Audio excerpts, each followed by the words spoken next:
अपने पड़ोसी से कहें लेकर जाना चाहते हैं अपने साथ।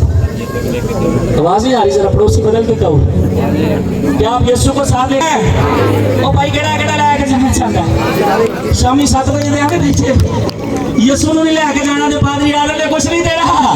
मेरे पास कोई डॉलर वालर नहीं है, हैं मेरे पास है। अगर मेरे पास है तो अंजील की ये खुशखबरी है कि आज रात आप यीशु को अपने साथ ले बदल सकता है। देखिए सफर का आगाज हुआ, अब ईमानदारों से बात हो रही। वो लोग जिनकी कश्ती में यीशु और उसके शागिर्द गोया उसकी तालीम नहीं है, उनकी जिंदगी का सफर अभी तक शुरू ही वो किनारे पे हैं।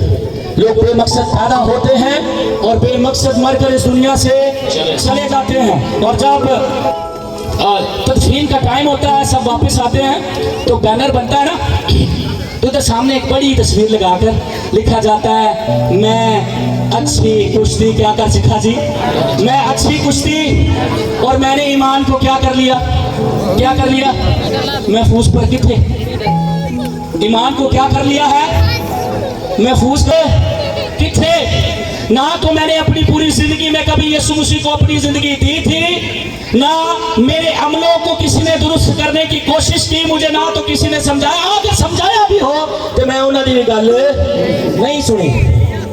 हम ईमानदार होते हुए बहुत बार रस्मी तौर पर भी ये चीजें करना शुरू कर देते हैं। तो साथ अगर आपकी जिंदगी में खुदावंद यीशु मसीह नहीं है तो आपकी कश्ती दर हकीकत इस दुनिया में स्टक हो चुकी है। उसका कद तो बड़ा हो सकता है, वो और चौड़ी भी हो सकती है, उसका बड़ा किया जा सकता है, रिश्तेदारों को थोड़े पैसे रुपये दे के भाई बड़ी बल्ले बल्ले है साडा भरा थाईलैंड च रहिंदा है, अमरीका च रहिंदा है, साडे मसलियां च साडे नाल रहिंदा है। लेकिन सारे मसलों का हल देने वाला जिसके पास यीशु मसीह आपका और मेरा खुदावंद आपका नहीं है, तो ये सब दुनिया की चीजें बेकार है। ये सब क्या है? क्योंकि जिस मकसद के लिए खुदावंद इस दुनिया में आए, अगर हम उसे ही हम एक कश्ती की तरह इसी किनारे पर है और पार जाने का सफर शुरू नहीं हुआ। जल्दी से आगे बढ़ता हूँ। सब बोले हालेलुया। आइए आगे बढ़ते हैं। क्या लिखा भाई साहब? जब कश्ती चलना शुरू हुई, ये ईमानदारों की बात हो रही है जिन्होंने खुदावंद यीशु मसीह को अपनी जिंदगी दे दी है। ये उनसे बात हो रही है क्योंकि यीशु कश्ती में आ गए हैं और शागिर्द भी गोया उसका कलाम भी मौजूद है, वो भरने लगे। क्या लिखा बाद में सब आगे? और झील पर बड़ी आंधी आई। जब वो कश्ती चलने लगी तो खुदावंद यीशु मसीह क्या कर रहे थे? एक बच्चा जेड़ा सारी रात नहीं सोता, ठीक से कह रही थी कितने इधर है या सो गया अभी? ओ आ जाकर दे पुत्र इधर आ जाती स्टेज से, तेरे बेटा इधर ही जोरदार तालियां आज आगे शाबाश बच्चा आ जाओ आपके बेटे है जिसने ये फैसला किया, इरादा किया था कि इस किनारे से आपको लेकर बाहर जाना है। और खुदावंद यीशु मसीह सब कुछ जानते हैं, आमीन। खुदावंद यीशु मसीह को पता था कि तूफान आने वाला है, लेकिन खुदावंद यीशु मसीह शागिर्दों का क्या कर रहे थे? इम्तिहान ले रहे थे, जरा देख रहे थे की करते ये क्या करते। यीशु मसीह सो गए हैं। बहुत बार हम भी ईमानदार होते हुए अपनी हरकतों से, अपने कामों से अपनी बीमारी को जिंदगी से निकाल लेते हैं, और खुदावंद यीशु मसीह जब जागे होते हैं उनको क्या कर देते हैं? क्या कर देते हैं जी? सुला देते हैं। काका उठ के बढ़िए जरा सवाल। फॉर एग्जाम्पल हम सफर पर जा रहे हो, ये यीशु मसीह, बोलो मैं यीशु। ये मिसाल के तौर पे कहा, मुझ पर फतवा ना लगा दीजिएगा, सब बोलेंगे हालेलुया। अब खुदावंद यीशु मसीह है। अच्छा ये शाम है, मैं बात कर रहा हूँ, ये क्या कर रहा है आगे से? क्या कर रहा है जी? इसका मतलब ये उठा हुआ है, ये जागा हुआ है, उनका का सो गया, एक्सरसाइज हो। अब ये सो गया। शाम शाम शाम शाम शाम शाम शाम शाम शाम क्या हो रहा है? क्या हुआ हुआ है जी? अब अपार यीशु को अपनी कश्ती में ले लेते हैं, यीशु आपकी कश्ती में भी आ जाता है, लेकिन आप अपने कामों के सबब से उसे सोने देते हैं। यीशु तो आपके साथ सफर कर रहे हैं ताकि आप यीशु से क्या करें? बातें करें। यीशु से क्या करें? हम कलाम हो, ताकि खुदावंद यीशु मसीह आपके मसलों को सुने और उनका क्या करें? जवाब दें, उनके मसलों का हल करें। लेकिन यीशु आपके साथ होते हैं, आप यीशु से बात ही नहीं करते। अगर कोई ड्राइवर, जैसे सलास भाई हमें गुजरावाला से ड्राइव करके लाए, मैं इसलिए बैठा था कि मैं इनसे बातें करता रहूं ताकि ये सो। अगर ड्राइवर सो जाए तो क्या होते हैं? बड़े बड़े जोर से बोले, क्या होते हैं? हादसे होते हैं। और यीशु मसीह जब हमारी कश्ती में आते हैं ना, तो वो गोया हमारी जिंदगी का कंट्रोल और ड्राइवर बन के आते हैं। उन्होंने हमारी कश्ती को पार ले जाने का क्या किया था? बेड़ा उठाया था। क्या उठाया था? बेड़ा और जिम्मेदारी उठाई थी। और अगर ड्राइवर ही सो जाए भाइयों तो क्या होएगा? फिर हादसा हो जाएगा। और बहुत सारे ईमानदार इसी वहमो गुमान में जी रहे हैं कि यीशु मसीह उनकी जिंदगी में जाग रहा है, यीशु मसीह उनके मसलों पर काम कर रहा है। लेकिन जब तक आप यीशु मसीह से बात नहीं करेंगे ना, जब तक आप यीशु को जगाएंगे नहीं, तो आपकी जिंदगी के मसले हल। आइए आगे बढ़ते हैं। अब यीशु सो रहे, सफर शुरू हो गया। क्या बच्चे को सा नाम देके जाना, बहुत अच्छी एक्टिंग कर रहे हैं, जोरदार तालियां बजाइए। हालेलुया, बोले हालेलुया। अब कश्ती का आगाज हुआ है। जैसे चलती जाती थी, याद रखें, मुझे नहीं पता कितने मील का सफर उन्होंने तय किया होगा, कितने किलोमीटर वो कश्ती उस पानी पर चली होगी। जब तक यीशु मसीह जाग रहे थे, जब ये जल्दी से सही कर दे सो, जब तक यीशु मसीह जाग रहे थे, कश्ती में क्या हुआ? तूफान नहीं आया। जब तक यीशु मसीह जाग रहे थे, रात नहीं आई। मेरी तरफ देखिएगा, कोई गाल नहीं, प्लीज अपने भी काम करते ना। सब बोलेंगे हालेलुया। ये कलाम का वक्त है, मैं जल्दी से खत्म करने की तरफ बढ़ने वाला हूँ। मेरा ईमान है कि आज बहुत सारी कश्तियां यहाँ से तब्दील होकर जाने वाली हैं। सब बोलेंगे हालेलुया। बहुत सारी कश्तियों में आज खुदावंद यीशु मसीह जागने वाले हैं। हालेलुया। बहुत सारी कश्तियों में आज फिर से उम्मीद की किरण जागने वाली है। आज बहुत सारी कश्तियों में यीशु मसीह का नूर फिर से चमकने वाला है। हालेलुया।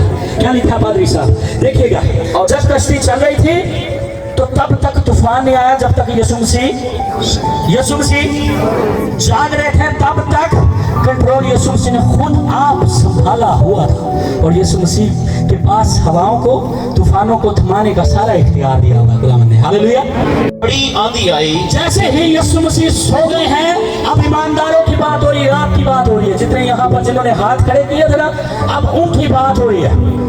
जैसे ही यीशु मसीह आपकी कश्ती में सो जाते हैं, तो टिकटॉक जाग जाता है। की जाग जाता है? जैसे ही यीशु मसीह सो जाते तो यूट्यूब जाग जाता है। जैसे ही यीशु मसीह सो जाते थे, फेसबुक जाग जाता है। जैसे ही यीशु मसीह सो जाते हैं, तो दुनिया की तमाम नाराजगी और उसकी ताकतें आपकी जिंदगी में क्या करती हैं? जाग जाती हैं। नाराजगी के अलम बरदार आपकी जिंदगी में क्या करते हैं?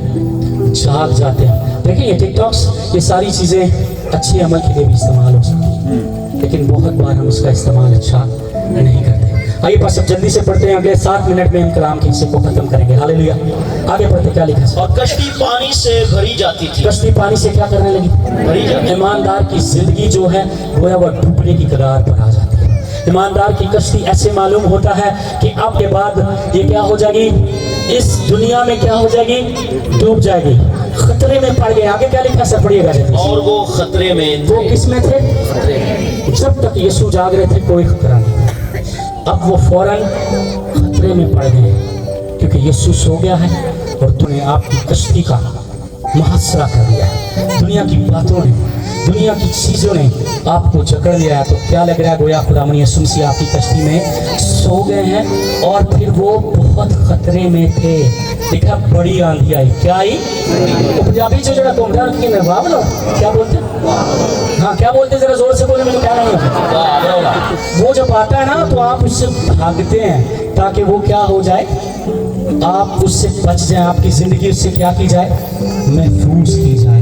आप अपने माल और जो डंगर होंगे ने उन्होंने भज के बचाने की कोशिश करते हो। घर भी जो है वो तबाह हो जाते हैं बहुत बार, आप उससे बचने की कोशिश करते हैं। ऐसे ही तूफान बहुत बार ईमानदार की ज़िंदगी में रूहानी तौर पर भी आना शुरू हो जाता है, और जब रूहानी तौर पर आप कमज़ोर पड़ते हैं तो अपनी इसकी तासीरें आपको इस कदर परेशानी में ले जाती हैं, आपके ईमान का जहाज़ गोया डूबता हुआ नजर आता है। फिर क्या हुआ, जब वो बड़े खतरा में थे, ऐसा लग रहा था कि अब बचने की कोई उम्मीद नहीं है, फिर क्या हुआ, उन्होंने पास आकर यीशु को जगाया। शाम हो जाग जाए उठ नहीं तो काका मैं सुनता यीशु 2-4 बच्चे और आ जाओ जेड़े एडे दोस्त ने, जल्दी जल्दी। शाम के दोस्त कौन से? अच्छा ये बड़ी सीखने की बात है, कोई और भी आ जाओ जल्दी से, जो दोस्त नहीं है यीशु के आज बन के जाएंगे, जल्दी से आ जाओ, 2-4 और आ जाओ जल्दी। शाबाश, हम खत्म करने की तरफ बढ़ रहे हैं बेटा। हाँ बच्चा बहुत अच्छा, शाबाश, हालेलुया, सब बोलेंगे हालेलुया। आप लिखा है उन्होंने पास आकर यीशु को जगाया। एक बंदा नहीं आया, ये यूनिटी की बात। एक खानदान में कदी मां कदी दुआ करती रहती, अब कला ही बादरी बनया तो औलाद का पता ही नहीं, वो फिर दुख देते। भाई अगर कुरान के साथ चल रहा है तो बहन नहीं चलने देती। ये इब्लीस की ट्रैप जो आपकी जिंदगी में वो आपको ट्रैप में बांध कर रखना चाहता है कि आप ये तो कभी हासिल ना कर सके। खास बात और नुक्ता सीखने लिखा है उन्होंने पास आकर, और लफ्ज एक मजमे को जाहिर कर रहा है, वो 12 के 12 कोई अपनी मदद आपके तहत पानी निकालता होगा, बचने की कोशिश करते होंगे। उनमें से बहुत सारे मछेरे थे, रोज तूफानों के साथ उनका आमना सामना होता रहता था, वो खुद भी मेहनत करते होंगे, लेकिन उनको याद आया कि पार जाने के लिए किसने कहा था, साथ में रहेगा मेरे, पार जाने के लिए किसने कहा था, यीशु मसीह ने कहा था आइए जल्दी से बैठ। उन्होंने पास आकर यीशु को जगाया, शाम को उठाओ जल्दी से, को यीशु जाग जाओ, यीशु जाग गए, सब बोलेंगे हालेलुया हालेलुया हालेलुया। शाम के लिए भी काम किया, चलो जल्दी ना पाते हो कलाम का खत्म होने वाला, सब बोलेंगे हालेलुया। उन्होंने पास आकर यीशु को जगाया। क्या किया, वो बहुत सारे दुख और मुसीबतों में घिरे हुए थे, उन्हें समझ में नहीं आ रहा है। जब आप ईमानदारों की जिंदगी में बहुत सारे दुखों के तूफान और पहाड़ गिरते घेर लेती है, कर्जे घेर लेते हैं, दशा घेर लेता है, दुनिया की सोशल मीडिया घेर लेती है, थोड़ी सी शौहरत घेर लेती है, ना जाने दुनिया में कौन कौन सी ऐसी चीजें होती है जो आपको घेर लेती हैं, और आपको उस वक्त समझ में नहीं आ रहा होता कि आपने क्या करना है, आपको समझ नहीं आ रहा होता कि आपने क्या करना है। वही सही वक्त होता है डिसीजन लेने का, उस मुशर्रफ बेटे की तरह जिसको याद आया कि मैं तो बड़ी इज्जत से अपने बाप के घर में खाना खाया, हालेलुया। और वो जब मुशर्रफ बेटा वहां से भागा है तो बाप उसका इंतजार कर रहा था, क्योंकि औलाद और बाप का ऐसा रिश्ता है जो कभी दुनिया में चेंज नहीं हो सकता। अगर आपकी जिंदगी में आज मुसीबतें हैं, परेशानियां हैं, दुख तकलीफें हैं, तो चेक करें कि आपकी जिंदगी में यीशु मसीह सो तो नहीं है, कहीं ऐसा तो नहीं है कि मैं बहुत प्रस्तिश करने वाला, मैं बड़ा गवैया, मुझे बहुत सारे रागे याद हैं, मैं बड़े सरगमे पलटे लगाने वाला हूँ, मैं बहुत कुछ मसीह के लिए करने वाला अभी हूँ, मैं बहुत कुछ कर भी रहा हूँ। लेकिन क्या यीशु सो रहे हैं, जाग रहे? कभी चेक किया आपने? कभी हम बहुत बार दुनिया को दिखाने के लिए भी बहुत कुछ कर रहे होते हैं और गोया यीशु सो रहे होते हैं। इस बात के साथ मैं कलाम का काम करूंगा, इस हिस्से का, कदमों पे खड़े होइएगा, अपने कथाएं चेक करना शुरू करें अपनी जात को, क्या यीशु मसीह आपकी जिंदगी में जाग रहे हैं या सो रहे हैं? आइए सब आंखें बंद करते हैं। ईमानदारों के पास मौका है अपनी जात को चेक करने का कि मेरे खुदावन यीशु मसीह मेरे आका आपकी जिंदगी में जाग रहे हैं या सो रहे हैं। कि मैं महज दुनिया में तो अपना नाम बहुत चाहता हूँ, मैं बड़े मकाम हासिल करना चाहता हूँ, नाम बड़ा हो जाए, मैं बड़ी कोशिश कर रहा हूँ, मेरी कश्ती दूर से नजर आए, मैं बहुत मेहनत कर रहा हूँ। क्या कभी आपने ये चेक किया है कि यीशु मसीह आपकी जिंदगी में है भी या नहीं है? और अगर है तो क्या वो जाग रहे हैं या सो रहे हैं? आइए पाक हाथों को उठाइएगा।